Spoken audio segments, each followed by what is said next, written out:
I also met Jeffrey Epstein exactly one time. I regretted it from the second I stepped in the door. I had nightmares about it afterwards. Not releasing the Epstein files. Fuck Marjorie Taylor Greene. I don't care what you do. Start a fucking war. Just don't let him get out. If I go down, I will bring all of you down with me. So you're sitting down there having cocktails while Bill Clinton's getting a massage from some girl who's rubbing her tits against the back of his head, whether knowingly or unknowingly having sex with underage girls. Everybody wants to be. Maybe some guys, that was their thing. Sure. Because it seemed like with Epstein, that was his thing. Yeah. I was foolish to spend time with him. I was one of many people who regret ever knowing him. You know, every minute I spent with him, I regret and I, apologize that I did that. What you are about to hear was never intended to reach the light of day. For decades, powerful elites assumed their dark secrets were safe. But the new and massive 1.5 million-page DOJ document dump yesterday has shattered that reality. Joe Rogan explores this digital graveyard, revealing it is not just a list of names, but a blueprint for global compromise. Despite claims that the secrets died with the financier, these files expose an invisible foundation of control that still runs our world today.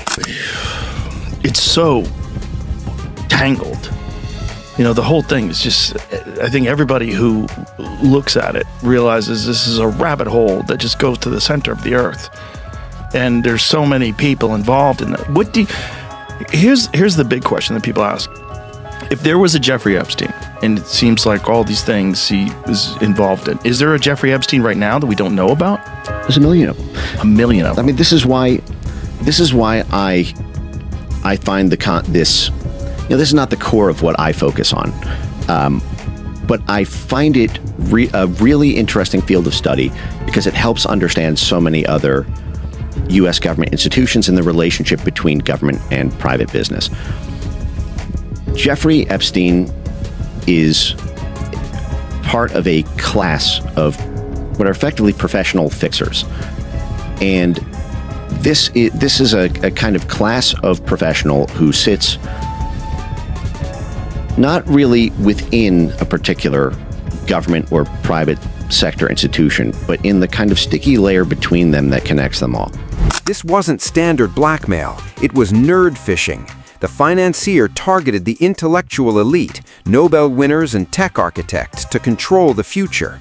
By treating isolated scientists like rock stars on his island, he caught them in filmed traps. Names like Stephen Hawking appear in flight logs, not for leisure, but as compromised assets, used to put a leash on global technological advancement. Let me just get real and say... if I gun to your head, what do you think your best assessment of what Epstein, who was Epstein, who was he working for? Well, I don't know, right? So I'm just guessing. Everybody wants to say he was working for the Mossad. He very well could have been. He could have been working for the CIA. He could have been a guy who was on his own, but also working with them, right? Like a guy that they used, but they never fully endorsed. Like an asset? Yeah. Yeah. And a guy who could move money around. Right. He definitely... Good at laundering money. The moving money around stuff was very weird because he had money through no way that anybody could ever explain. Yeah. He had an enormous amount of money through no way that nobody could ever explain. Which, if you're state-funded, you're funded by Israel, and Israel's funded by America, and there's also NGOs and nonprofits, and there's ways to move money around where you can give this guy money. Yeah. So he was like Weinstein, who is an economist, right? Weinstein's a legitimate mathematician. Eric? Yeah. So when Eric met him, his first inclination was he was a fraud. He's a construct. Yeah, a construct. And did he tell you the whole story about the girl sitting on his lap? Yep. So Epstein, while he's meeting with Eric Weinstein for the first time, has a beautiful girl sitting on his lap, and a woman, I shouldn't say girl. He said she was like in her 20s, and she's sitting on his lap, and he's bouncing around, so her tits are juggling around. While he's asking math questions. Yeah, talking serious. So he was obviously nerd fishing. He was fishing for nerds, and I think he caught a lot of nerds in that net. Bill Gates is the unsealing's most shocking figure. Emails suggest his meetings were personal minefields involving health issues contracted from Russian associates. Reports claim he even tried to secretly source medication for Melinda to hide the truth. This association led to their divorce, raising a chilling question: what was truly used to extort the world's richest man?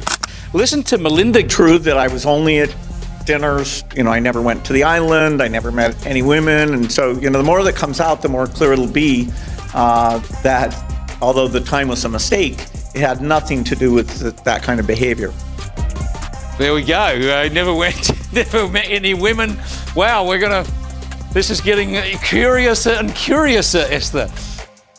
Yes, it is. And unfortunately for Bill Gates, now he has to probably deal with the insinuation, at least for many people, that Melinda chose to divorce him and get herself out of that world. Also because of his association or his tenuous links, which he denies, with Jeffrey Epstein. The allegation that he presumably got an STD from a Russian prostitute that was associated with Jeffrey Epstein was actually written in a note by Jeffrey Epstein to himself. One of the more personal angles in all of this is how it affected Gates's marriage. Melinda Gates has been very clear that Epstein's involvement played a role in her decision to leave. She's said in interviews that the revelations were painful and raised serious red flags for her long before their divorce, particularly around Bill's judgment in spending time with Epstein after his conviction. I also met Jeffrey Epstein exactly one time. Did you? Yes, because I wanted to see who this man was. And I regretted it from the second I stepped in the door. He was abhorrent. He was evil personified. I had nightmares about it afterwards. So, my heart breaks for these young women because that's how I felt. And here I'm an older woman. My God, I feel terrible for those young women. It was awful. Former Clinton advisor Mark Middleton, a key White House gatekeeper for the financier, died in 2022 under bizarre circumstances. Found tied to a tree with an extension cord and a chest wound, the official report claimed self-harm, despite no weapon being found at the scene. This fits a pattern of central figures disappearing as legal pressure rises, suggesting these impossible deaths are calculated. You're telling me there's a place where they bring elites to compromise them with underage girls and they film them? Really? Like, what? Get the f*** out of here. Yeah. Like, no, President Clinton's been there. Everyone's been there. Like, what? It sounds like nonsense. And not only is it true, but people keep getting f***ing murdered for it. Did you see that latest Clinton advisor that got murdered? Got it? Yep. Yeah. Yep. Hung with an extension cord, himself in the chest, 30 miles from his house, and they're calling it a... And now even Elon Musk is asking, where's the clientele list? Yeah. We should probably see who's been to that island. Yeah, we should probably see who's been to that island. Despite his denials, DOJ emails show Elon Musk reportedly asking about the wildest party on the financier's island. Other high-level operatives like Steve Bannon also maintained ties long after the financier's initial conviction. These interactions suggest that even powerful billionaires sought access to this compromised inner circle, viewing the financier as an essential gatekeeper to the top of the global food chain. And a top Justice Department official says the review of the Jeffrey Epstein files is over. The same official indicated there would be no new charges. Now the Trump administration is facing backlash from Epstein survivors and Democrats. This was California Congressman Ro Khanna yesterday. There is a demand for elite accountability, but the survivors' lawyers that I've talked to have said that the survivors are still upset. They're upset that many of their names accidentally came out without redactions, and they want to make sure the rest of the files come out. CBS News Justice correspondent Scott MacFarlane joins us from our Washington bureau with more on this. Scott, you've been sifting through as much of this as you can. What's in this so-called final batch? It's a process. We're still working through millions of pages here, Errol. And it's worth noting these were released more than 40 days after the legal deadline for the Department of Justice to do so. No one besides Epstein and former associate Ghislaine Maxwell has been charged, but the Department of Justice insisting its work is done has only fueled more controversy. The scandal has triggered a corporate fallout, with Paul Weiss chairman Brad Karp stepping down after emails exposed his attempts to schedule meetings. The financier acted as a professional fixer, handling impossible favors from job placements to legal vanishes. His influence infected every major industry, used not for friendship, but as a key to power that is now exposing terrified elites. And the chairman of a prominent law firm is stepping down over his association with Jeffrey Epstein. Paul Weiss law chair Brad Karp says in a statement, quote, "Recent reporting has created a distraction and has placed a focus on me that's not in the best interest of the firm." The firm says Karp will remain with the firm, just in a different role. Senior Washington reporter Will Staken is here for more. Hi, Will. So what's the latest on this growing list of prominent people facing scrutiny over the Epstein files? Yeah, Diane, well I think, Mr. Karp right here is kind of the latest fallout from these Epstein files. Like you said, the really powerful law firm Paul Weiss announced that Mr. Karp would be stepping down after his name appeared in these files. Now, the law firm did not give a reason why Mr. Karp is stepping down, and previously the law firm denied Mr. Karp had any wrongdoing, but with this release of these files, his name appears in the files, mostly with his assistant trying to schedule meetings with Mr. Epstein. But there's an email between Mr. Karp and Epstein where he's asking about if he could help, get his son some kind of job in an upcoming Woody Allen film. So I think these emails, obviously are continuing to have fallout across, widespread industries. It's kind of the latest fallout here. We saw recently that popular wellness influencer Peta Attia also stepped down from his role at the protein company David. The most controversial find is nearly 900 DOJ file references to pizza that suggest a sophisticated coded language for ordering experiences. This aligns with victim testimonies about shorthand used to evade surveillance. Joe Rogan criticized the DOJ's political theater regarding redacted names and withheld evidence, suggesting an administration protecting itself while testing how much the public can stomach. About the Epstein releases, before we got started, first of all, the photo dump and the emails, it's nuts. But it's also they're doing it so slowly. Mm-hmm. You guys have had this stuff for a year. We were promised multiple times, it's coming. Doesn't it seem like you could just throw all that into AI at this stage of the game? Yes. And just redact the names of the victims and let's go? Yeah, of course. It seems like that would take 5 minutes. It feels like, you can't help but feel like the administration is just watching their back, and that's why it's happening. Watching someone's back. Yeah. It's all speculative why they haven't released it, but it's not good. It's not good for everybody's confidence. No. It's not good that this thing was going on, that they had this bizarre blackmail operation running. That's very weird. Very strange. Very weird. But it kind of makes sense. Because if you're a 60-year-old billionaire and you're a freak and you like to get your freak on, but unfortunately you're a gigantic software developer and everybody knows who you are. Yeah. It's hard to get your freak on. Well, that's the thing is it makes sense when you go some of these dudes really liked visiting that place. Yeah. It's that's the only place they can go. Right. You can't go anywhere else. Right. And that's why they set it up for them. Yeah. Eric Weinstein said that to me once. And I was like, oh, okay, that makes sense. If you're the former president of the United States, you can't go to a nightclub. Yeah, he said, I think there are people out there that provide experiences for certain people that have a hunger for them. Yeah. I was like, of course. And that's also how they compromise people too, right? Oh, yeah. That's how they get you to vote the way they want you to vote and play ball. Bobby, we got video, you sucking a dick. Yeah. Yeah. What do you want to do? What do you want to do? Yeah. Because I bet all those people have something on them. That's how they stay in the game. They have to. You skull and bones. You got to suck the dick. Well, look at otherwise we can't trust you. For the Epstein shit, look at the level of people that we're visiting. It's all at the highest level of influence, power, and fame. Yeah. And so you go, this dude wants to do some wild shit. He can't go to Cheetahs and get it done. Yeah. You can't do it. He's got to go somewhere. Yeah. What sounds good? A private island. Yeah. He can't just order up a call girl. It's too risky. Where are you going? I'm going to Captain Billionaire's house to tuck his dick. I do it every Tuesday. Plus I'm on meth. This wasn't a small-scale operation. It was a global infrastructure of control. Joe Rogan suggests the financier was a state-sponsored asset for agencies like the CIA or Mossad. By providing a secure environment for the elite's dark impulses, he gathered compromising video and dirt as leverage to control their actions. The investigation is over because the client list effectively is the government.